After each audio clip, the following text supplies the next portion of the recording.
first and foremost, I don't think anyone really likes to give away too much about meetings. I think they are an in-house thing. They should remain like that to an extent. I think this one has sort of got particular attention over the last day, it seems. Really, the manager just spoke himself. We watched the Algeria game, which we all knew was a disappointing performance. You know, we won't make no bones about that. It was everyone was slightly disappointed with that, and we addressed that game, and the manager addressed it. It's been completely, I mean, I haven't read the reports back home, but I think it's been completely overdone in terms of crisis meeting and things like that. But by the same token, the meeting was up that way yesterday, but it seems to me that the manager and Franco Baldini have always been very approachable at certain times. If there was problems, people can speak to them, but people do that in their own little ways. The meeting wasn't like that. We've got 23 players here and everyone deals with things differently. Some people will not say too much, some people want to hit things head on, and I think everyone appreciates that, and people want to see a reaction. I think people were very, from the messages I had yesterday were people saying, you know, John's saying some very positive things, so I think we'll try and hit things head on the training ground. The thing with football, and I've been here many a time with Chelsea, many a time with England, regardless of what manager I've had, you all have your up and down moments now. In the world we live in now, a lot gets made and people do try and find different factions and people going against each other, and the truth is that isn't the case. The truth is we're all looking for a way to turn the Algeria performance into a win on Wednesday and then really kick on in the competition. So the relationship is exactly the same. The manager has complete respect from everybody, and I think he respects all the players here as well. We're working together. There's nothing we want more than to play against Slovenia, win and go through, give all the fans, all the nation something to be a bit proud and happy about, and then look to go much further in the tournament. I remember sitting here sort of 3 months ago at Chelsea when we'd lost to Inter Milan, and if we were looking back now, we'd probably be pretty honest and say we didn't believe we'd win the league.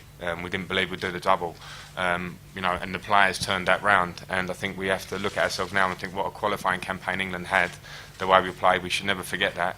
Take the negatives from the Algeria game, but think more about the positives of the team, the players we've got, and what we can do, and look around ourselves at the tournament. You know, if you look at all the other teams, you know, Brazil was fantastic last night. The South American teams have probably stood out, but other than that, there's a few big teams in similar positions to us. So we have to, you know, get on with it. So I don't think there's a player in the team that isn't under threat, and I think that's the way it should be. You know, maybe with your captain, you can say, or Wayne Rooney, who's obviously had a fantastic season and has been a talisman for us. But even then, I'm not sure. I think the manager is very much everyone's on an even keel and has to keep performing, and that's what keeps people on their toes. And it's not about singling out the manager or any individuals. That would be like saying, you know, Robert Green's mistake was the sole reason for a result. Of course it wasn't.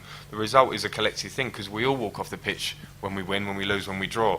And that's always the way it should be. And you know, I think when the manager says he makes mistakes, he's a manager. He's entitled to say that. Players do make mistakes, but hopefully you can try and limit their mistakes and win games. And that's what we'll try and do now. It's not about singling anyone out, whether it be the manager or any player now. Well, all I can say is I've really enjoyed working with him, respected everything about him, and yes, I would like him to stay. I don't know, it's really not a question for me to speak. You know, it's for him, it's for the FA. But yeah, of course, I've been lucky enough to work with some fantastic managers, and Fabio Capello is right up there, and that's from working personally and looking at his record. So, you know, I respect that completely, and I think a lot of people do. There wasn't a rebel gang, and you know, I think if the press, if the media want people to come and speak honestly, then, you know, you have to report it honestly as well. And at the end of the day, it was the lads sitting there talking about the game after Algeria. Now, for me, in football... So you discussed it then? Yeah, of course, and that's the only way I've ever known a football team to be able to recover from results. If you go into your rooms and don't talk and don't socialise, how are you supposed to actually sit down and say, well, what about when you done that and I thought I could have done better there? That's a completely normal thing. I think we have to play with that pace, with that passion that we play with at home. We don't play with the South American style. We have to be able to press teams. We have to be able to play with a lot of energy and very direct. And I think we didn't quite play like that the other night. And that's the basics of the game for us.